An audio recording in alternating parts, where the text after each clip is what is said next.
Lorsque tu penses à la dépression, qu'est-ce que cela suggère? D'être triste? De penser à la mort? D'avoir des appels téléphoniques ou des messages sans réponse? Il s'agit là de signes très courants et évidents de dépression. Mais sais-tu qu'il existe des signes plus subtils qui peuvent passer inaperçus? Examinons 7 signes de dépression que tu peux présenter et que tu n'as pas remarqués. Numéro 1. Tes émotions changent en fonction de l'environnement dans lequel tu te trouves. Lorsque nous pensons à la dépression, nous avons tendance à penser que nous sommes toujours tristes. Mais savais-tu que cela n'est pas toujours le cas? Un symptôme subtil de la dépression est l'alternance de la tristesse et de la joie en fonction du contexte et de l'environnement. Par exemple, tu peux être triste lorsque tu es seul, mais très heureux lorsque tu es avec des amis. Le fait d'être entouré de gens ou d'avoir quelque chose qui te distrait te permet de faire une pause. Ce phénomène peut également évoluer vers ce que l'on appelle le bonheur forcé, où une personne se sent encline à afficher un sourire pour les autres. Un groupe de chercheurs a constaté que les personnes déprimées utilisant Twitter modifiaient leur façon de parler et d'interagir sur les médias sociaux. Ainsi, on peut remarquer que les personnes déprimées envoient plus de messages négatifs ou affichent des messages plus sombres sur leurs comptes de médias sociaux, alors que lorsqu'on les rencontre en personne, elles sont tout à fait heureuses. Cela s'explique par le fait que leur personnalité en ligne leur permet d'être et de dire ce qu'elles veulent vraiment.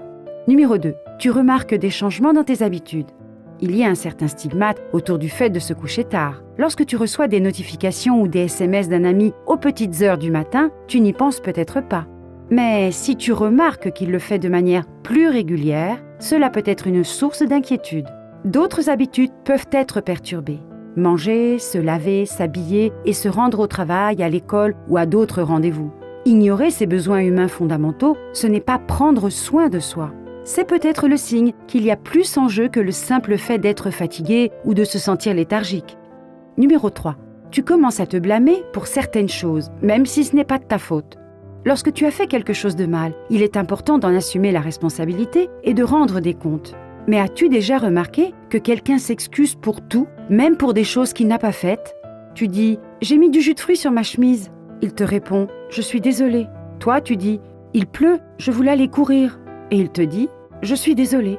Ce n'est pas à cause de lui que tu as renversé du jus de fruits sur ta chemise. Il n'a pas fait exprès qu'il pleuve et qu'il gâche ta journée, mais il a l'impression que c'est de sa faute. Cela peut même se manifester par le fait de se souvenir ou de revivre un événement embarrassant et de ne pas s'en remettre. Le simple fait d'éprouver un sentiment de culpabilité peut rendre une personne déprimée. Numéro 4. Tu ne fais plus ce que tu avais l'habitude de faire.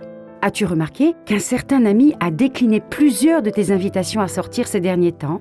As-tu remarqué qu'il ne va nulle part ailleurs qu'au travail ou à l'école?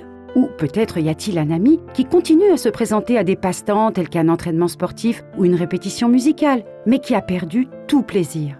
Ce sont là autant de signes d'une possible dépression. Lorsque l'on est déprimé, les activités qui produisaient de la dopamine, l'hormone du bien-être, ne réagissent plus de la même manière, ce qui fait que l'on ne ressent plus la même joie. Il s'agit d'un autre signe qui peut être associé à l'alternance émotionnelle mentionnée au premier point. La personne peut avoir l'impression qu'elle doit correspondre à son humeur précédente et cacher ses nouvelles émotions afin qu'elles ne nuisent pas au sentiment général. Numéro 5. Tu as du mal à prendre des décisions. Lorsque tu invites ton partenaire à sortir, il est bon de lui demander son avis sur ce qu'il veut faire, voire de lui laisser le soin de prendre la décision. Mais une personne souffrant de dépression peut ne pas vouloir ou ne pas pouvoir avoir son mot à dire sur quoi que ce soit. Il peut s'agir d'une chose aussi insignifiante que le choix du dîner ou de quelque chose de plus difficile, comme le choix d'une matière principale ou le choix de certaines dépenses. Tout cela peut signifier que la personne ne se sent pas assez bien ou assez intelligente pour prendre la bonne décision. En bref, éviter de prendre des décisions peut être un bon indicateur d'une éventuelle dépression. Numéro 6. Tu es toujours sur les nerfs. L'irritabilité est un symptôme courant des troubles mentaux. Mais comment faire la différence?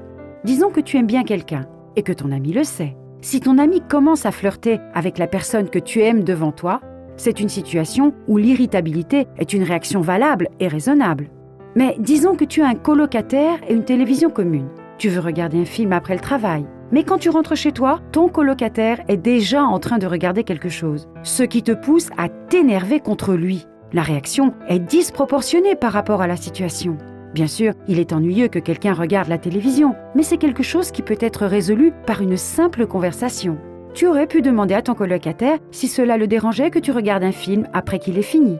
Cette réaction instinctive de colère peut être le signe d'autres problèmes de santé mentale, tels que la dépression. Et numéro 7. Tu ressens une douleur physique. As-tu déjà ressenti une douleur musculaire ou un mal de tête sans en connaître l'origine? Lorsque tu ressens régulièrement des douleurs physiques, il est toujours bon de consulter un professionnel de la santé pour déterminer s'il y a une raison sous-jacente. Si rien n'est trouvé, il peut être judicieux de contacter un spécialiste de la santé mentale de confiance. As-tu été surpris par l'un de ces signes? As-tu remarqué l'un de ces symptômes de dépression chez toi ou chez l'un de tes proches? Si tu crains que toi ou quelqu'un que tu connais présente des signes de dépression, consulte un professionnel de la santé mentale. Si tu as trouvé cette vidéo utile, n'hésite pas à la partager avec d'autres personnes susceptibles de la trouver utile. Et comme toujours, merci de nous avoir regardés.